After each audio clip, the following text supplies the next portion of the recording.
বিসমিল্লাহির রহমানির রহিম।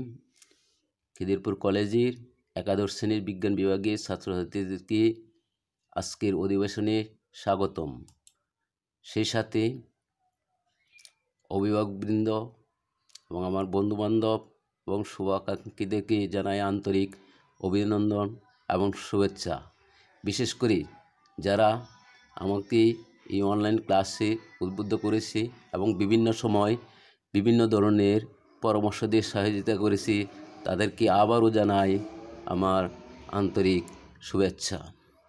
প্রিয় শিক্ষার্থীবৃন্দ, তোমরা যেখানে থাকো, আশা করি তোমরা ভালো আছো, সুস্থ আছো এবং নিরাপদে আছো। আমরা আজকের অধিবেশনে এখানে শুরু করব।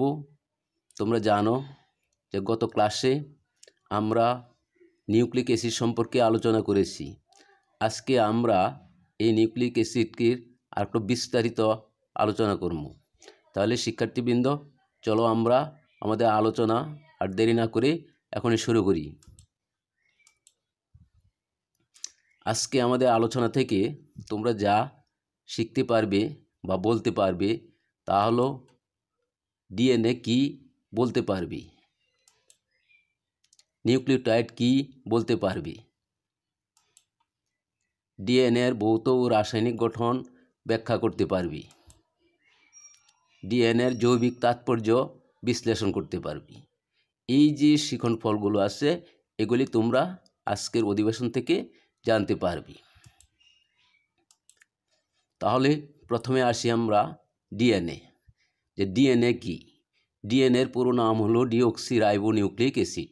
অর্থাৎ গত ক্লাসে আমরা আলোচনা করেছিলাম যে নিউক্লিক অ্যাসিড দুই ধরনের, একটা হলো ডিএনএ আর একটা হলো আরএনএ। আজকে আমরা সেই এক ধরনের নিউক্লিক অ্যাসিড ডিএনএ এটা সম্পর্কে আলোচনা করব। তাহলে ডিএনএ বলতে আমরা কি বুঝি? যে সজীব কোষে অর্থাৎ জীবিত কোষে অনুলিপন ক্ষমতা সম্পন্ন সকল জৈবিক কাজের নিয়ন্ত্রক এবং বংশগত বৈশিষ্ট্যের ধারক ও বাহক যে অ্যাসিড, তাকে ডিএনএ বলে। অর্থাৎ জীবিত কোষের ভিতরে অনুলিপন ক্ষমতা সম্পন্ন জৈবিক এবং বিভিন্ন ধরনের কোষের নিয়ন্ত্রক হিসেবে কাজ করে এবং বংশগত বৈশিষ্ট্যের ধারক এবং বাহক হিসাবে কাজ করে, সেই অ্যাসিডটাকে বলা হয় ডিএনএ। অর্থাৎ ডিএনএ হলো একটা পলিনিউক্লিওটাইডের শৃঙ্খল। আমরা এটা একটু পরে বিস্তারিত আলোচনা করব। তো সুকেন্দ্রিক কোষের ক্রোমোজোমে ডিএনএ সাধারণত সূত্রাকার থাকে। অর্থাৎ সুকেন্দ্রিক কোষ বলতে আমরা কি বুঝি? যে সমস্ত কোষে সুসংগঠিত নিউক্লিয়াস আছে, সেই সমস্ত কোষে নিউক্লিয়াসের ভিতরে যে ক্রোমোজোম আছে, এই ক্রোমোজোমের যে ডিএনএ থাকে এগুলি সাধারণত সূত্রাকৃতির থাকে। কিন্তু আদিকোষ, মাইটোকন্ড্রিয়া এবং ক্লোরোপ্লাস্ট, এদের ভিতরে যে ডিএনএ পাওয়া যায়, এই ডিএনএ সাধারণত বৃত্তাকার থাকে। তা ডিএনএ পরিমাপের একক হলো পিকোগ্রাম। অর্থাৎ ডিএনএ যে পরিমাপ করা হয় এটাকে পিকোগ্রামে পরিমাপ করা হয়। অর্থাৎ 1 পিকোগ্রাম সমান হলো 10⁻⁻12 গ্রাম।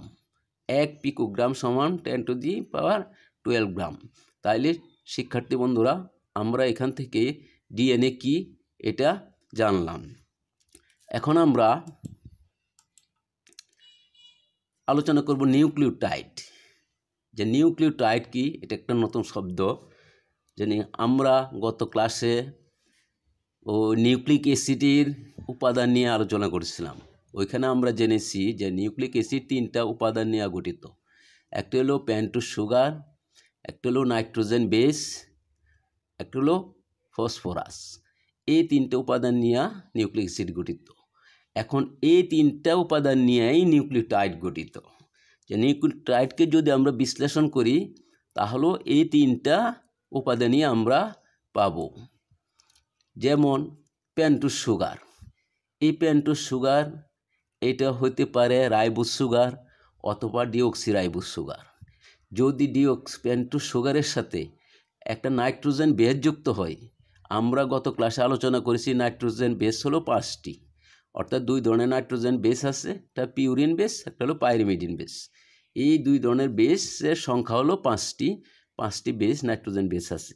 এই 5টি নাইট্রোজেন বেসের যে কোনো একটা বেস যদি পেন্টোজ সুগারের সাথে মিলিত হয়, তাহলে উৎপন্ন হয় নিউক্লিওসাইড। এই দুইটা জৈব রাসায়নিক একসাথে মিলিত হলে এটাকে বলা হয় নিউক্লিওসাইড। এখন এই নিউক্লিওসাইডের সাথে যদি একটা ফসফেট যুক্ত হয়, কোনো ফসফেট যদি যুক্ত হয় তখন এটাকে বলা হয় নিউক্লিওটাইড। তাহলে আমরা এখানে দেখতে পাচ্ছি যে নিউক্লিওটাইডকে যদি বিশ্লেষণ করি তাহলে পেন্টোজ সুগার, নাইট্রোজেন বেস এবং ফসফেট, এই তিনটা যৌগ পদার্থকে আমরা এখানে পাচ্ছি। অর্থাৎ এই তিনটা যৌগ পদার্থ একসাথে মিলিত হয়ে নিউক্লিওটাইড উৎপন্ন করে। এখন যদি এই পেন্টোজ সুগারটা, এখন এদের নামকরণটা কিভাবে হয়? এই যে পেন্টোজ সুগারটা যদি এটা ডিঅক্সিরাইবোজ সুগার হয় আর এটার সাথে যদি অ্যাডেনোসিন নামক নাইট্রোজেন বেস যুক্ত হয় এবং কোনো ফসফেট যুক্ত হয়, তখন যে যৌগটা উৎপন্ন হয়, তখন যে নিউক্লিওটাইডটা উৎপন্ন হয়, এটাকে বলা হয় ডিঅক্সি অ্যাডেনোসিন মনোফসফেট, সংক্ষেপে ডিএমপি বলা হয়। ডিঅক্সি অ্যাডেনোসিন মনোফসফেট, মনো এখানে হলো এক, অর্থাৎ যেহেতু একটা ফসফেট অনুযুক্ত হয় এই জন্য এটাকে বলা হয় মনোফসফেট। যদি দুইটা ফসফেট যুক্ত হয় তখন বলা হবে ডিঅক্সি অ্যাডেনোসিন ডাইফসফেট। যদি তিনটা ফসফেট যুক্ত হয় তখন এটাকে বলা হয় ডিঅক্সি অ্যাডেনোসিন ট্রাইফসফেট। এইভাবে সাধারণত এই নামকরণগুলাই হয়ে থাকে। প্রিয় শিক্ষার্থী বন্ধুরা, তাহলে আমরা এখানে দেখলাম যে এই যে ডিঅক্সি অ্যাডেনোসিন মনোফসফেট, এটা আসলে কি? এটা আসলে হলো একটা নিউক্লিওটাইড, অর্থাৎ এখানে তিনটা উপাদানই বিদ্যমান আছে। তেমনি এখানে যেমন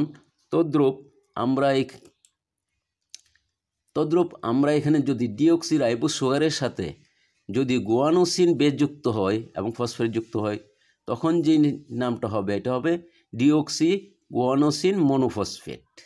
তদ্রূপ যদি সাইটোসিন যদি যুক্ত হয় তখন এটা হবে deoxyribose sugar, deoxy cytosine monophosphate. এভাবে আমরা এইগুলির নামকরণ করতে পারি, অর্থাৎ এইভাবে এগুলি নামকরণ করা হয়ে থাকে। এখানে সংক্ষেপে দেখো, যেখানে দেখানো হয়েছে ডিজিএমপি, ডিসিএমপি যে ডিঅক্সি সাইটিডিন মনোফসফেট, তারপর ডিটিএমপি ডিঅক্সি থাইমিডিন মনোফসফেট। এইভাবে এই নামকরণ করা হয়। এখন ফসফেটের সংখ্যার উপর ভিত্তি করে এগুলি মনো, ডাই বা ট্রাই এগুলি সাধারণত হয়ে থাকে, যে মনো, ডাই, ট্রাই এই নামকরণ এই যৌগগুলি হয়ে থাকে। তাইলে আমরা এখানে দেখলাম, তাহলে এই যে নিউক্লিওটাইড, এই নিউক্লিওটাইডটা হলো ডিএনএর গঠনের মৌলিক একক। অর্থাৎ ডিএনএ যদি তৈরি হইতে হয় তাইলে এই নিউক্লিওটাইডগুলোর সমন্বয়ে ডিএনএটা তৈরি হয়। কিভাবে তৈরি হয়? যে এই যে নিউক্লিওটাইডগুলো উৎপন্ন হয়, এই নিউক্লিওটাইডের সাথে যদি অনেকগুলো নিউক্লিওটাইড একসাথে যুক্ত হয়, অর্থাৎ nucleotide plus nucleotide plus nucleotide plus nucleotide plus nucleotide, এভাবে অসংখ্য যখন নিউক্লিওটাইড একসাথে যুক্ত হয়ে একটা শৃঙ্খল তৈরি করে তখন এটাকে বলা হয় ডিএনএ শৃঙ্খল, অর্থাৎ তখন ডিএনএ উৎপন্ন হয়। এখন এই ডিএনএ উৎপন্ন হইতে গেলে এখানে যে নিউক্লিওটাইডগুলো উৎপন্ন হয় এর মধ্যে ধরো অ্যাডেনিন আছে, গুয়ানিন আছে, থাইমিন আছে, সাইটোসিন আছে, এই যে চারটা বেস আছে, এই চারটা বেস সাধারণত পর্যায়ক্রমিকভাবে এগুলি যুক্ত থাকে। অর্থাৎ একটা নিউক্লিওটাইডের মধ্যে একটা নাইট্রোজেন ক্ষারক থাকে।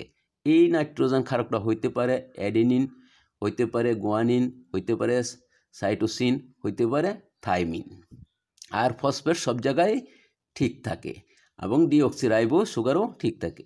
আর যদি এটা ডিঅক্সিরাইবোজ সুগারের পরিবর্তে যদি রাইবোজ হয় তখন এটা হয়ে যাবে আরএনএর নিউক্লিওটাইড। অর্থাৎ ডিএনএতে এক ধরনের নিউক্লিওটাইড থাকে, আরএনএতে এক ধরনের নিউক্লিওটাইড থাকে। ডিএনএ নিউক্লিওটাইডের মধ্যে ডিঅক্সিরাইবোজ সুগার থাকে আর চারটা বেস থাকে, আর আরএনএর মধ্যে রাইবোজ সুগার থাকে, আর ওইখানে থাইমিনের পরিবর্তে ইউরাসিল নামক নাইট্রোজেন গঠিত ক্ষারকটা থাকে। তাহলে প্রিয় শিক্ষার্থীবৃন্দ, আমি আশা করি যে আজকের যে আলোচনাটা বুঝতে পেরেছ এবং ডিএনএর যে মৌলিক জিনিস এই মৌলিক জিনিসগুলাই তোমরা শিখতে পেরেছো এবং এগুলি মনে রাখতে হবে। এখন আমরা এখানে একটা ছবি দেখতেছি, সরি, এখানে দেখো যে ছবিটা দেওয়া আছে, এখানে তিনটা জিনিস দেওয়া হয়েছে। একটা দেওয়া হয়েছে ফসফেট গ্রুপ, একটা দেখানো হচ্ছে সুগার, আছে যে নাইট্রোজেনাস বেস অর্থাৎ অ্যাডেনিন। অর্থাৎ এখানে এই যে সুগারের সাথে একটা অ্যাডেনিন যুক্ত হয়েছে, তারপরে একটা ফসফেট গ্রুপ হয়েছে, তাহলে এই তিনটা উপাদানে মিলিত হয়ে এখানে উৎপন্ন হয়েছে, এটা হলো একটা নাইট্রোজেন নিউক্লিওটাইড। এবং এই নিউক্লিওটাইডটা কি হবে, যেহেতু এখানে সুগারের মধ্যে একটা অক্সিজেন কম আছে, তাইলে এটা হলো ডিঅক্সি রাইবোজ সুগার। আর যেহেতু এখানে অ্যাডেনিন আছে, তাহলে ডিঅক্সি অ্যাডেনোসিন মনোফসফেট। তাহলে এই নিউক্লিওটাইডটার নাম হবে ডিঅক্সি অ্যাডেনোসিন মনোফসফেট। অর্থাৎ এখানে দেখো যে এইটা হলো সুগার, 5 কার্বন বিশিষ্ট সুগার, যেখানে 5টা কার্বন আছে। এইটা হলো তার 1 নম্বর কার্বন, এটা হলো 2 নম্বর কার্বন। এখানে একটা অক্সিজেন কম আছে, এই কারণে এটা হলো ডিঅক্সি রাইবোজ সুগার। তো এই ডিঅক্সি রাইবোজ সুগারের এইখানে দেখো এই যে 5 নম্বর কার্বনে একটা ফসফেট গ্রুপ যুক্ত আছে, আবার এখানে 1 নম্বর কার্বনে হলো একটা নাইট্রোজেন বেস যুক্ত হয়েছে। তাহলে এই একটা সুগারের সাথে যখন একটা নাইট্রোজেন বেস যুক্ত হয়, যখন একটা নাইট্রোজেন বেস যুক্ত হলে এই দুইটাকে বলা হয় নিউক্লিওসাইড। যখন এই নিউক্লিওসাইডের সাথে একটা ফসফেট যুক্ত হয়, তখন এটা হয়ে যায় নিউক্লিওটাইড। তাহলে ডিএনএ হলো একটা পলিনিউক্লিওটাইডের শৃঙ্খল। অর্থাৎ অসংখ্য নিউক্লিওটাইড যখন একসাথে যুক্ত হয় বা শৃঙ্খল তৈরি করে, তখন এটাকে বলা হয় ডিএনএ। প্রিয় শিক্ষার্থীবৃন্দ, তাহলে আমরা আজকে আমাদের আলোচনা এখানে শেষ করব। তার আগে দিয়া তোমরা সুস্থ থাকো, ভালো থাকো এবং নিরাপদে থাকো, সেই আশা ব্যক্ত করে আমি আমার আজকের আলোচনা এখানেই সমাপ্ত ঘোষণা করছি। খুদা হাফেজ।